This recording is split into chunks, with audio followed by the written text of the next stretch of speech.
Namaste. Today in this video, we will learn how to find square root using long division. This topic is from Class 8 Mathematics NCERT textbook. Let's have an example. Find square root of 7056 using long division method. Now onwards, we will be calling digits only, not a whole number. So our question is find square root of 7056 using long division method. Now let's start with the solution. So basically what has been given to us, we have to find square root of 7056. To do this, first we will write the number as it is. उसके बाद क्या करना है कि from right side दो दो के digits के हम पैर बनाएंगे just like this. I understand आपके मन में क्वेश्चन आया होगा कि अगर ज़्यादा डिजिट हो गए या फिर यहाँ पे वन डिजिट होगा तो क्या करेंगे, वो हम आगे जाके इसी वीडियो में देखते हैं. So here we will perform regular division. So we will draw the line. अब आपको स्क्वायर नंबर 1 से 10 तक के तो याद ही होंगे. आप देख सकते हैं कि फर्स्ट जो ये लेफ्ट वाली पैर है, यहाँ पे जो डिजिट होता है आपका 70, दैट इज 70, उसके नज़दीक वाला स्क्वायर नंबर कौन सा है? 64 और 81. तो 81 उससे ज़्यादा हो जाएगा, इसलिए भी हम सिलेक्ट करेंगे 64 को. That means 8 square is 64, so we will select 8. In that case we'll write 8 as a divisor and 8 as a quotient. So 8 times 8 is 64. Regular division है तो हम सब्ट्रैक्ट करेंगे इसको और हमें मिलेगा यहाँ पे 6. अब 6 यहाँ से इससे छोटा है, इसलिए बाजू वाली जो पैर बची है उसको हम नीचे कैरी डाउन कर लेंगे. तो नाउ आवर नंबर बिकम 656. अब आपको बहुत ध्यान से ये स्टेप देखना है जो आ रहा है अभी. It is very important. हमें क्या करना है, यहाँ पे ये जो 8 डिवाइजर है हमारा, यहाँ पे इसको हमको डबल करना है.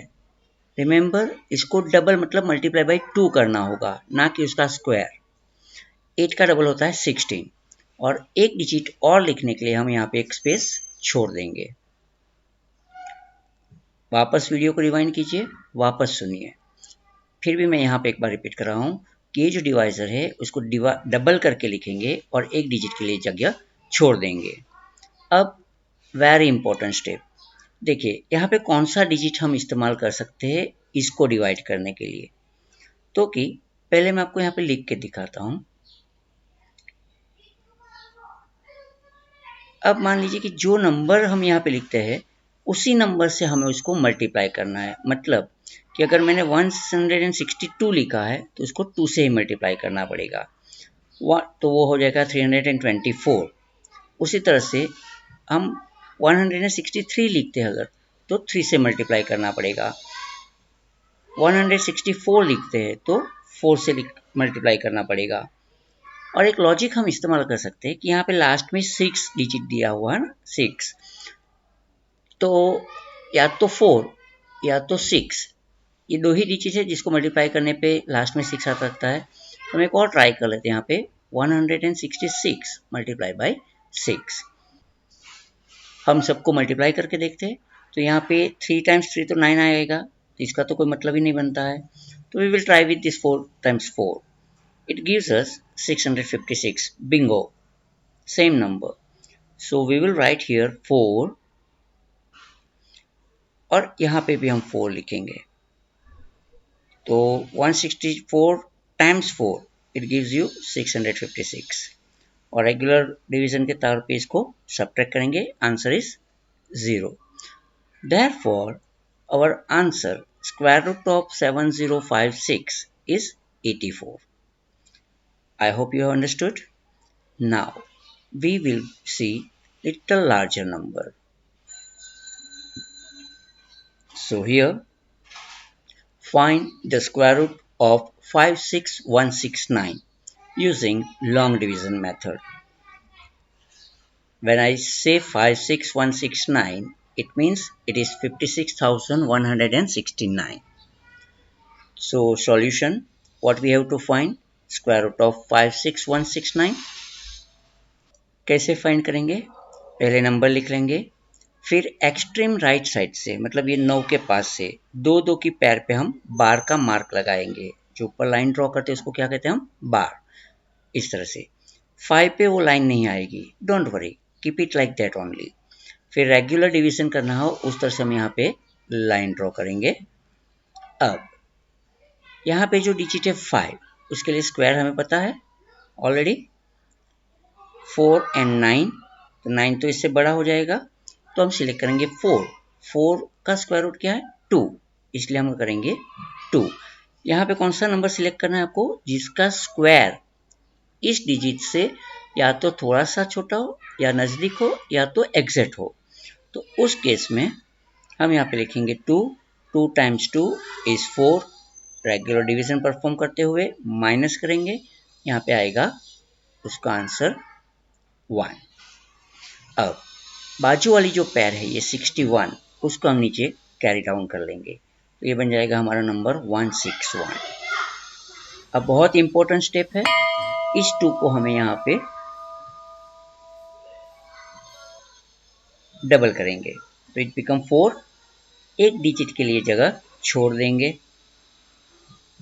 अब 4 के साथ ऐसा डिजिट हमें लेना है, मतलब 41, 42, 43, 44 कुछ भी हो सकता है वो, लेकिन जो डिजिट हम यहाँ पे लिखना चाहेंगे उसी डिजिट से हमें उसको मल्टीप्लाई करना होगा।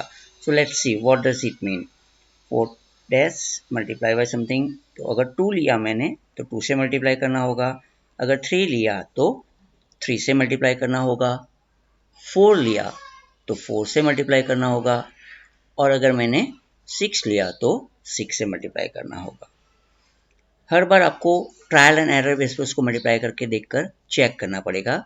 कभी कभी आप अपना लॉजिक ये लास्ट डिजिट को देखकर यूज कर सकते हैं। अब 42 टाइम्स 2 84, बहुत छोटा हो जाएगा इससे। 43 टाइम्स 3 129, थोड़ा सा नज़दीक लग रहा है।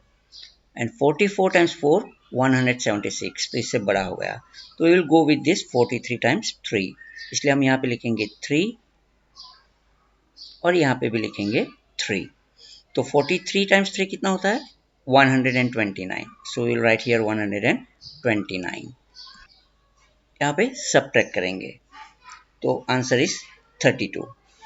अब क्या करेंगे, ये जो पैर बची हुई है 69 वाली, उसको हम कैरी डाउन कर लेंगे। अब फर्स्ट स्टेप में जो किया था हमने 2 को डबल किया था, तो ध्यान रहे कि यहाँ पे हमें 43 को डबल नहीं करना है, सिर्फ ही 3 को डबल करना है। प्लीज़ रिमेंबर, यहाँ पे हमें 43 को डबल नहीं करना है, सिर्फ 3 को डबल करना है। दैट मीन्स इट बिकम 46, 3 का डबल 6, और एक डिजिट के लिए हम यहाँ पे स्पेस छोड़ देंगे। तो जिस तरह से हमने ये 42 के लिए यहाँ पे परफॉर्म किया था ना, वैसे ही यहाँ पे 4 6 के साथ एक डिजिट लेके हम मल्टीप्लिकेशन परफॉर्म करेंगे। मानो कि मैंने यहाँ पे 2 लिया है तो इधर भी 2 आएगा, 3 लिया है तो यहाँ पे भी 3 आएगा, लास्ट में 9 है, तो मैं एक रिस्क ले सकता हूँ कि 4 6 7 लेके देखता हूँ, क्योंकि 7 multiply by 7 gives me 9 only last में, राइट। तो 462 टाइम्स 2 924, यहाँ पे काम ही नहीं लगेगा। 463 times 3 1389, and 467 times 7 is 3269। Wow, bingo. So यहाँ पे 4 6 7 और यहाँ पे भी 7, and 4 6 7 times 7 is 3269। If we subtract, it gives us 0. So therefore our answer, square root of 56169 is 237। I hope you have understood. Thanks for watching.